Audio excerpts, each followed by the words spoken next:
Hello and welcome to the Overly Animated Podcast, where we take animation seriously. We provide fan-oriented and analytic discussions on a variety of animated shows and movies and anime, including Steven Universe, Gravity Falls, and Rick and Morty. I'm Dylan Hysen, and today I'm joined by Delaney Stovall. Hello. Today, Delaney and I will be discussing the latest episode of Comedy Central's Moonbeam City. The episode is Lights, Camera, Re-encaction. You can find out everything about this podcast at overlyanimated.com. And as always, for this show and Rick and Morty, this podcast may not be suitable for younger audiences, much like the show we are discussing. And we may or may not be continuing regular coverage of Moonbeam City. We'll discuss at the end of the episode, I guess. But we do Rick and Morty and other animated adult and more children's shows if you're interested in that at overlyanimated.com. So let's get into this episode of Moonbeam City. Delaney, what did you think of Lights, Camera, Re-encaction? It was hysterical. It was so absurd and I loved it. It's definitely absurd. That's for sure. And it was just, I don't know, it was just funny. And I don't know, Dazzle was less annoying somehow in this episode. Also, I just thought it was funny that we had the cop reenactment show. That was really funny. Yeah, there's a lot going on here. I think overall this is a bad episode of television, but it still has merits. Narrative wise, this is all over the place and it moves. What narrative? Yeah, and it moves way too fast, and it's not this is kind of typical of this. Episode's a rave. At what? The episode's a rave. Yeah, and these shows typically tend to move these fast through absurd numbers of plots, but the problem is when the audiences can't keep up and there's no logical connection between anything that's happening, which is I think what happened here. We start off at this children's rave, we get into this cop show, and then it turns into the main plot of the episode, which is Dazzle going super the whole no one can understand my art type plot, right? That's kind of the main thing happening. And I don't know, I didn't think it was particularly funny either. That's the thing. I don't know, we're gonna go over the one-liners, and there's at least 20 great ones, but I guess for some reason I wasn't into it enough to find it super super humorous, which is, I mean, so absurd. It's I don't know, I guess individual lines were funny, but just overall, I don't know. It was I liked the first episode better for sure. And it's, yes, definitely. I would agree. It's weird that this is the second episode of the show. The AV Club actually reviewed this one. I don't think they did the first one, and this is such a weird second episode. Shows like this tend to do this where they just jump right or fully in right away. And it's we're getting these type of crazy things without having established, what the show is and what the characters are and stuff like that. And we did that in the first episode too. This first episode, 5 minutes of, solidly who are the characters, and then it went into this dumb mall plot, right? And this is the problem. One of the problems is this is the same plot as last episode, kind of. There's a lot of, it's not the same plot. There's a lot of similarities to it, and I think it's less successful, I guess, as that one. I'm not sure though. Well, that one actually had a narrative. This is made no sense, and it just seemed like gag after gag. Which is fine, I guess. That's one of the things I emphasize. I talked about last week how pilot episodes are never good, but I thought Moonbeam City's pilot episode was good. This one, but that applies to the first few episodes of the season as well. And I'm not really watching the second episode of the show expecting it to be good. But I'm looking for that potential type thing that I might enjoy future episodes, and I think that was definitely there. We're gonna go over some of the great lines from this, and there are a lot of them. And even though I didn't think this episode in itself was particularly intelligent, it was kind of just throwing tropes around without, I think, actually here's the difference between this and Rick and Morty. This is parody, and Rick and Morty's satire. And this feels much less intelligent, even if whether it is or not. It doesn't seem like it's commenting on anything it's doing. It doesn't seem like it's just all played for laughs, and there's nothing else there. Not much substance to the kind of narrative that it's taking. I feel like I've seen this thing that they do with Dazzle, several times before with the whole no one understands my art type plot, and I'm not sure if this actually is a plot line, like this is like a typical narrative that has been done. I can't remember things right now, but it feeling familiar is like it means it is familiar. That's kind of I've talked about that before, but like if you even if something isn't stereotypical and tropey, if it feels like it is, then it's like just as bad. And I also think this might actually be stereotypical and tropey, but and it does it, and it's kind of clever in how it does it, but it doesn't do anything that seems interesting with it. No, and even then, you don't even really like see. We don't even actually see his film or anything, so it's kind of like it didn't matter anyway. See it a little bit at the end, but yeah, they don't really comment on it beyond it just being like graphic nudity in the director's cut, right? Yeah. Yeah. And everyone just being like, what did I just watch? Yeah, and to a certain extent, we're kind of over-talking this episode, I guess. That, like, on one hand, I think a lot of the listeners' reaction right now is going to be, okay, it's just supposed to be dumb and funny, right? But on the other hand, the episode is trying to do more than that, and I think it didn't succeed. So I think we should talk about it trying to do more than that. Like, we shouldn't just be, like, recounting the 20 best one-liners from the episode, but we'll also do that. I think that that's kind of discounting the effort that the show is putting in. And it's not getting there right now, but it very easily could in several episodes. I think strategically they should not put this one second. I don't know if this was the second produced episode or if they just aired it second, but this one's like, I don't know. If this is one of the, like, a lot of times new shows, networks like stack the best episodes of the new shows in the front if they don't have to air them in order to try to get people into it. And I hope that this is not one of those, one of like the best episodes. That would be bad. Yeah, but you know, I could see this being one of the like funniest ones. There's just a lot going on here, right? And that seems like that's what Comedy Central would do. Like, let's play the funniest episodes first. Yeah, and I mean, you know, quote unquote funniest. I didn't find this as funny as the first one. There's more jokes per minute, though, I guess, if that makes sense. Yes. Which isn't necessarily always jokes a great strategy. Like the problem with throwing in constant gags is that you don't give anything room to breathe, and like I didn't feel like I had time to really appreciate any of the more clever ones and laugh at them, because then the next one was already happening. So I think that's maybe a good a legit thing going on with the show. Like Rick and Morty, first, I think has accomplished this better. Like it has a lot of stuff going on at once, but I also feel like its stuff is spaced out enough. Yes, well, overall, not necessarily lately, but overall. Yes, I mean in its better episodes, yeah. Yeah. Okay, let's get into specifics, I guess. So what a weird place to start in this episode, in the 8th annual Moonbeam City Children's Rave. What do you think of this concept? Children's Rave. One, it's really funny, and like, you know, we were talking about, it's just like humor, it's not really satire, but at the same time, like, it's kind of funny how we like have programs and things that don't really do anything, and a lot of times we do things that are counterintuitive when it comes to kids and stuff, and like children. The concept of a children's rave is just hilarious. I don't know. Are you giving it too much credit? Is it that well thought out? I might be. I mean, but they came back to it at the end. I mean, it wasn't a children's rave at the end, but I don't know. Like, it was it? Oh, was it not? No, I don't think it was children. I mean, they had the guy there. I don't remember seeing the audience. Yeah. Well, there was that kid who like kicked him. I don't know. Later, we learned that Elizabeth Banks, Pizzazz, is like mandates or I don't know if she's personally doing it. Mandatory children's raves to try to cut down on juvenile delinquency in theory. You know, kind of a funny concept. Yeah.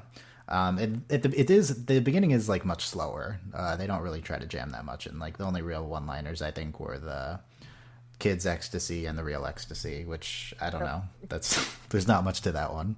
And then Dazzle says after who's there? Chrysalis is there, and then Dazzle tells Dazzle to take a chill pill, and Dazzle says he has 40 varieties of chill pills, which I thought was like the best one from the beginning. Yeah, I would agree. We meet Odyssey, who is the top sky dancer in Moonbeam City. What is a sky dancer? Sky dancer. So great. This is very similar to, I feel like, the unpronounceable names of last week's episode. It is. That's why it seems kind of similar. It's kind of a similar thing going there. And in terms of Dazzle, like, taking up, like, a manager role, even though he's, like, a director here, right? It's kind of similar concepts. Later, Odyssey is playing the role of Chrysalis. and Yes, she says she loves how much of a badass her character is. it's so funny. And then even later than that, she's with Rad, right? So she's kind of all Yeah, over this she's episode. rad. And then I don't know. Odyssey seems okay. She's like not. Yeah, yeah. She Well, seems, it's funny that like she's like throughout the episode. yeah, I guess Like, it that's just randomly good. introduces this character. One of the better Just drags narrative her through it. elements. Yeah. Um, we have this whole thing with Dazzle with the only thing that can ruin the vibe is if I start questioning it, and that's like I guess a device to get him outside, and then he freaks out over That was that. so funny. Yeah, I could see people liking that one a lot. Then we get the crime zappers. Like it's not funny from like a panic attack perspective, but it's really funny from like the whole hipster don't question the vibe thing, Okay. and then getting upset about it. Like I Yeah. thought that was Then we bring in the crime zappers narrative with Vex and Mallory. probably the best part of the episode. You like the crime zappers element the best? Yeah, it's great. What do you like about it? Do you like the constant puns? Yeah, the constant puns, and then like it's really funny because we have like a cop. Like the show is a parody of a cop, like of '80s cop shows, and then we have a parody of another cop show in the parody of the cop show, and I just really appreciate it. Let's talk about that. This is a good time to bring it up. This show is supposed to be a parody of '80s cop shows, and both of the first episodes have not been about cops. They have been about See, that's what I'm like. There's no. I was about to say that. I was like, what does Dazzle even do? Like, I thought he was a cop, but no. both of these episodes have seen Dazzle venture outside of the Moonbeam City police force, right? So the question is this just going to be what the show is about, or is this just the first 2 episodes that we've seen so far, right? Maybe he'll actually like do something. Well, yeah, like it's not clear whether this is intentional. Like the AV Club review talks about this and how, it's like Aqua Teen Hunger Force, which I'm not super familiar with, Yeah. but I'm vaguely familiar with it. yeah. And I guess we'll see. Like it's not clear whether this is actually going to be a cop show or not, right? Yeah. I think that it might be smart to ground it in something. So because I feel like these plots have felt pretty outlandish, which might work with better. Yeah, Pretty outlandish, just two insanely absurd things happening in both episodes. But I think it might work better with better once they're more comfortable with writing the show and stuff. But at least the first one had more of like a cop element. Like there was actually a criminal. yeah, that's true. There was definitely a criminal in the first one, yeah. And I don't know. I feel like some of the most successful things the show has done, like with like in this episode, we had Pizzazz not really doing anything. I didn't think she was particularly funny or interesting. But in the first one, the scene with her and Dazzle and with the typical, whatever the fake sexual tension between them and stuff like that, I thought that was really successful. Yes, I agree. So it's like if you take Dazzle outside of the police force, maybe you're hampering the other characters. Rad. I mean, definitely. Well, it's because they just appear like. I mean, well, Rad exists to. Rad. This was the really- best Rad episode of the two for sure. Well, yes, definitely. But I think But maybe then, like- Chrysalis didn't do anything super interesting here. She was. I mean, she was just commentary. She didn't do anything. Yeah. It's like I don't know. Maybe the show shouldn't have both Pizzazz and Chrysalis as like straight men, like Yeah. because Pizzazz was more in on the jokes in the first one, and here she was just like what are you doing out all the time. Yeah, and it's kind of and like hopefully it's not like that all. I mean, they can make it funny. Like if Pizzazz is like, "Oh my god, again." Yeah. But I feel like I definitely feel like the further and further we get from like doing cop things, the less interesting it'll be because it'll just be like so absurd. And then like I do think the further you take Dazzle from the police is like it does hinder the other characters like a lot, especially Pizzazz because like that's Pizzazz. She's the chief of police. Like it's her function. Yeah, I think Pizzazz would be hurt if the show continues with this. But I mean, I don't know. Like, we just have to see where it goes. Like we'll see what the third episode is. Yeah. If it's a cop show or not a cop show, crime zappers. It's such a weird thing to like randomly. Yeah, I feel like this should take a little bit to like ease our way into the fact that you have the people from the cop department watching the cop show and being into it and stuff like that. Like I came into this episode thinking, okay, this is, a cop show, right? And this is completely not. So maybe it goes too fast towards its absurdist plotline this time. Maybe this would have been successful if the show really is just never them actually doing cop things. Then maybe this would be more successful later in the season. We had the Crime Zappers thing. It's every family's worst nightmare: getting murdered, which is pretty good. The Chasta. Yeah. Then we have the dog or whatever saving them. Rad coming up to Vex Mallory. Did you ever get my fan letters or the death threats after you didn't respond to my fan letters? I laughed at that. Yeah, that was one of the best ones, I think. Well, it's also funny because they were talking about the family was getting stabbed, and then in the reenactment they had a gun, which I probably should have been a hint about how this episode was going to go. Oh, okay, yeah, maybe I was too unobservant to notice that one. With the whole thing with Dazzle wanting to do the reenactment, it's, I don't know. Then they go on set to shoot it, and then Dazzle's unhappy with that, and then he wants to go do it on his own, right? So this all happens very fast. You could what good lines are there here? We already talked about the mandatory childhood raves. Yeah. So I think, and then we have a $400 budget. Yeah, which seems about right based on what they're doing. One yes. take. Yeah. Yeah, no, it seems realistic. Rad trying out for Dazzle's new directed one. Oh my god, that was Rad. If you wanted to be involved, you should have just asked, "Can I be involved?" Nope, that was good. Yeah. I like that. That makes you think that Dazzle's actually intelligent, right? Yeah. Okay, here's the big debate for this episode. We're talking to patron Shayna about this on our Facebook page. Is Dazzle actually competent? That's, I think, one of the big things we need to explore here, because Shayna thought that Dazzle was not very sympathetic, and then maybe one of the reasons is because comparing to Archer's actually a sympathetic, or actually a really competent main character. Dazzle, however, just seems really dumb and kind of abrasive and stuff, and he doesn't at least Archer is intentionally being a dick, right? Dazzle's just kind of just a dick. Does this episode make you think that Dazzle is more or less competent than the first one? Oh, less. Really? Why? Well, one, he knocks the kid out when he opens the door, and he's you're charged with 13 counts of whatever you did. And then he said, I'm, Mr. Stupid Enough. And I don't know, maybe in some aspects he seems more competent. He puts things together really well, and he, gets things done. It just never works out right. I'm starting to get the impression he's, when 13 accounts of whatever you did, that's just him intentionally not caring. That's the thing. I feel I'm starting to get the impression he was he was also high out of his mind.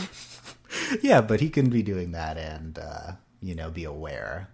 But this episode makes me think that he's, maybe competent, but, just is intentionally trying to do things that interest him, a board. I definitely think he doesn't care, but I don't necessarily think he's super I probably think he's less confident than you do. This remains to be determined for sure, but he directs this whole movie. I mean, come on. No, I'm saying he gets things done. It just never goes right. Things just go terribly wrong. Okay, maybe there's a difference between competent and intelligent. Maybe he can be intelligent but not competent. Yes, okay, that might be it. That's possible. It remains to be seen though with Dazzle. We talked about Odyssey's Steen-sealing performance as Chrysalis. What do you think of the thing that Dazzle's riding on his camera rig? You mean his camera segue? Yeah. Which it was great. Seems very 80s. This very kid 80s and very Dazzle. Very Dazzle, I agree. This kid is only 12 and he's been working for 26 hours straight. And I want someone to get this dead child off my set immediately. That was great. Terrible. I love that one. It was a really good one. Then when that was the last straw. They've been murdering actors all day. New Dazzle to set after the guy gets crushed. Yeah, it's pretty great. We just keep having these explosions. This is not necessary. Then Pizzazz, I assume, tells Dazzle he's finished, right? And Dazzle says, no one tells Dazzle Novak when to finish except the thick-calved woman Dazzle Novak sometimes hires to do that. I laughed. That was a good one. What a line. I don't know where to go with that one, but I enjoyed it. that might have been, I think that's a top 5 one-liner for the episode. That was pretty good. They call me Mr. Stupid Enough. Yeah. Yeah. Typical Dazzle. So then he goes second act, I think. He goes to find the financer for his new thing after Pizzazz pulls out Zephyr Agamemnonian. What do you think of Zephyr? It's great. Like, he's like the Greek mafioso, whatever's going on. Whatever nationality he's supposed to be, yeah. Yeah, like... We have the whole thing with, he was apparently a movie producer. None of his movies made money, though he got all his money in the war. Dazzle wants him to finance his thing, and he's like, yes, but you have to take my stepson. Who's strong back, calcified forehead, like movie star. You have the whole broken English thing, yeah. What do you think of Zephyr's stepson? I don't remember his name. I don't either. I thought it was funny when he came and he was like, Dad, and he's like, don't call me that. Yeah. He's just huge. He is huge, yeah. Nothing's pretty distinctive about him. I don't know who voices anyone in this episode. I tried to find it, but I couldn't find it. Because you assume someone's voicing Vex Mullery and stuff like that. Now we're in the desert. This is what I'm talking about. It moving like really fast, and the set. Yeah, he's like because those are his two conditions. He had to shoot in like the deserts of. So now we're in the deserts of the Stan, wherever they're shooting, and the set moves off. Keep going. It's just locusts. The desert is our set now, and then they have a montage. That reminded me of last week. They're like the desert montage, you know. Yeah, no, I really did like that when he was like, the desert is our set now, and then the music. When we cut the wheel loose, you run like hell because it will crush you. What is this giant wheel he needs for perspective, apparently? How did they get the giant wheel? Who knows? How did they get anything? Like, they're in the desert, like... The clever thing about this is that they just have soldiers as their crew. Yes. Do not fight the rebels during the take. I know you're in a violent struggle for your homeland, but we need your hustle. It's very good, yeah. I don't know, maybe they could have explored that more than being... A little bit. I thought that was a really good concept. I don't know. It moves very fast through that. Oh no, money, I mean Zephyr, after he gets crushed. That was funny. Promise me 2 things, and his fingers are gone, which I thought was good. You will finish this reenactment, and you will bring Zephyr back to life. And he's like, unless I can find a cure for crushed body. Good line there, yeah. And then he even's like, yeah, that's fair. Yeah, fair. Now Dazzle's back from the desert, and he's fat. So this is something which I don't understand, because there's this kind of undercurrent of Dazzle gaining weight throughout the episode, and I don't think it makes sense to the audience. Did you... this is the first time I noticed it. Well, I mean, it makes sense from making fun of like the whole director thing and like. Yeah, it's like, is it the director thing, or is it that he's gone from the Force, so now he's eating? Because Chrysalis, when he's like, Dazzle, you were back, and your friends are both so fat, right? And like that's a clever line, I guess, but I don't. I didn't see any. I don't remember when that happened. I didn't think, oh, that makes sense based on what happened before, right? It just is just suddenly he's fat to me. Yeah, it just like happened. Yeah, so I think that and the beard, I think it was supposed to be. He was kind of supposed to look like Zephyr. Like that's what I got out of it. Yeah, I guess. I feel like that was unsuccessful. I'm not sure what they're going for. Really, I agree. I don't really know either. And the only thing I guess is like going for the director, like he went full director or whatever. Yeah, and like even if that's what they're going for, right? Then it's just we're just guessing. It doesn't make sense to us. I don't know. Yeah. It's the 16 dedicates the screening. That's what they're doing there to the 16 crew members and 2 editors who died during this reenactment. And may their ghosts haunt this movie, but in a good way. Like people watch again to see if they can see the ghosts. That was absurd. It was what even. Okay, then they have the movie screening, which involves putting the 3D glasses on and off based off of flashbacks. That was good. Dream sequence on and off and on. Yeah. He says the director's cut is the real version after it's like 2 seconds. Yeah. But Which now, I did enjoy that line. That was funny. yeah, that's kind of the thesis statement for the Yeah, for the episode is the director's cut is better, right? That's just what they're going for pretty throughout the much. whole thing. Rad is on now though, and it's all your reenactment with the liquor store. They have no idea what's in store, but puns within the thing. Rad has his Candy little kids raid a liquor store like Yeah. it's a candy store. And I was like, that was the worst fun ever. I didn't even notice the puns before that one, but then I was just I was like, oh okay. Yeah, no, it's And they're then Rad bad. does this whole rap thing. Pizzazz produced it. Yeah, and this whole conflict and stuff like that. No good one. Trying to point out the one-liners there. So now he's Dazzle's somewhere else, and Pizzazz comes or Chrysalis comes up to him. Long time. He's in the mall. He's in the mall, really. I Or didn't wait, even no, know. I might be ahead. No. He's in the car or whatever, and then Yeah. yeah. I don't know where they are. Like, I don't know it's where like they are. wallpaper. Like, I have no idea where they are. Long time no see, Cinnamon. You saw him yesterday, and my name's Chrysalis. That's the closest thing she had to like a funny thing that she Yes. said. Again, with him being fat, I fight my shame and food, mostly cheese. Like I don't know. It doesn't. I don't know. And now he's working at a shoe store again. I don't understand. When Brad comes in and he wants to try on the lady's shoe. So I was just like, wow. Yeah, interesting. Brad is the weirdest character. I feel like Rad. You could make a solid argument for Rad being more sympathetic than Dazzle in this episode, for sure. Yes, For you sure. could. But then the whole thing with Rad didn't do it. He brings berry chomping rhinos to distract from the new screening. And Brad is we've- just such a pathetic character. the story of Rad Cunningham, we've been had by a cunning scam. All okay, and then the whole Rad okay. Here's the question: is this the funniest part of the episode? The whole like what actually happened to Rad in when the robbery happened? It went on for too long for me, but I guess so. I don't know. Like, I feel like it only gets funny at the end. Like, I don't think it's good in the beginning. He fell down the open manhole. How is there footage of this part? Sewer cam. You know, I liked that part. I was I so liked scared. that. I pooped in the poop, and some of it got in my mouth, and I kind of liked it. Like, I don't know. That's like I don't know. I just Shaming people for don't weird know. things. Not crazy about that. I don't know. Parts of that were definitely funny. yeah, no parts of it definitely, Yeah. and then I was just like, what?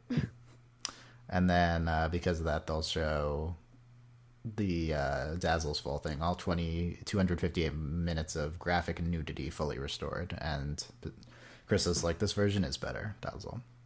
Well, I did like that they were like, let it be known that Rad Cunningham killed the show. Yeah. Like, I like that part. And then the stinger, I guess, they have the rave for Vex Mullery. Great.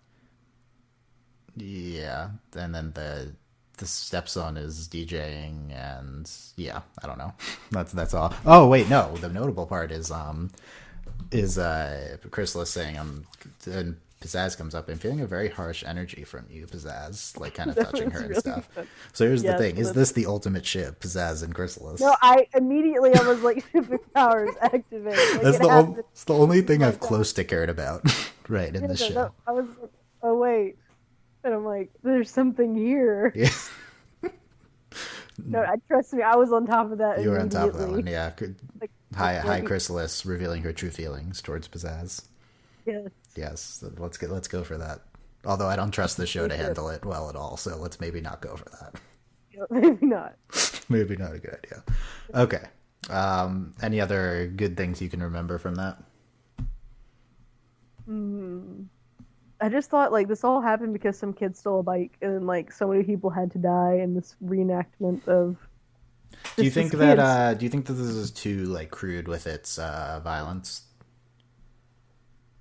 I mean, in comparison to other things, no, but like it's getting there. I guess I don't know. I'm so like desensitized to these things. Yeah. I mean, it's not necessarily decent. I don't mean like, is it too crude for sensibilities? Like, I mean, is it like this is such a typical thing from these types of shows, right? just violence humor, right? I mean, we got that from this week's Rick and Morty. Is the punchline for everything is violence? So, like, is it not? Is it just too contrite? Just having too many violence punchlines, I guess, is the question. Well, yeah. I mean, I think, well, the most violence that was in the first one was like referenced, but then of course, the guy got impaled. So, I mean, in comparison, it's not like it's obviously gotten worse, but we'll see. I don't think it's too bad here, but there's definitely some just crushing people punchlines. Yeah. Which it's not, again, not that I'm saying, oh, you shouldn't, violence is serious business, because, all morals are off with these types of shows. I'm saying that it's not, it's too overused. And I think that's a legit thing. I mean, the AV Club review talks about it, so. But I don't think that. I mean, the main things for me with this episode, narrative-wise, is just all over the place and not logical connections and moves too fast. It was just really fast and confusing, and I mean, it was funny. Yeah, so like the AV, I guess I don't know. The problem was I wasn't like laughing that much, but I do think a lot of these one-liners are funny. The AV Club gave this a B-. I'd probably give this episode a C-. Yeah, I'm really surprised they gave it a B-. I'd expect them to be lower. Yeah. I don't know. Maybe people. I would probably give it a B. Mm-hmm. Maybe people will be higher on this. I'm not sure. We'll see. We'll see. Tell me what you think of this. I mean, it was definitely funny, I think. I am. The main thing is, I still think the show will be good. The question is when, and that's the relevant question in terms of will we continue regular coverage of it? Should we continue? Because it's going to depend how much traffic this one gets. But the last time we talked about this show is definitely our least listened to podcast in a while. So I mean, it's not surprising. It's a new show, but yeah, it's a new show. No one knows what it is. We'll see how many people listen to this one, I guess. Yeah, so I'm Dylan Hysen, that's Delaney Stovall. You can find everything about this podcast at overlyanimated.com. You can support us at patreon.com/overlyanimated. Thanks to our current patrons, Shayna, Mitch Cordell, Beatrice, Nate, Amy, Andy, and Jamie, aka Hey Nephew, Mitch Cordell, University, Beatrix Exchange, Buzz Lightyear, and Mailman. And I think that's the fastest I've done that, so that's good. Yes. Record. Going for the new record. So, thoughts on continuing this regular coverage, Delaney? I think you seem pretty pro this show. I enjoy it. It's really funny, and 80s things are great. So yeah. I'm here for this. And the music just consistently is music great. is very good. I mean, they have an actual... And it's just a beautiful thing to watch also. Like, as in, like, it's like the animation is great. Yeah, I think because of like we raved about earlier. I think because of the plot direction in this, the animation wasn't on as much full display as the first one. Like, there's no cityscapes and stuff like that. But right. Theoretically, we won't be in Uzbekistanian or equivalent deserts the entire time, so we'll see stuff. Interested to see if this show, the main thing is the show going to actually be a police parody or not? That's the main thing I'm interested in seeing. I hope so. So I guess we'll see next week and the next few weeks. So last thoughts? No. It was good. Yep. There you go. Thumbs up. Okay. We'll see you next time, guys. Thanks for listening. Bye. Bye.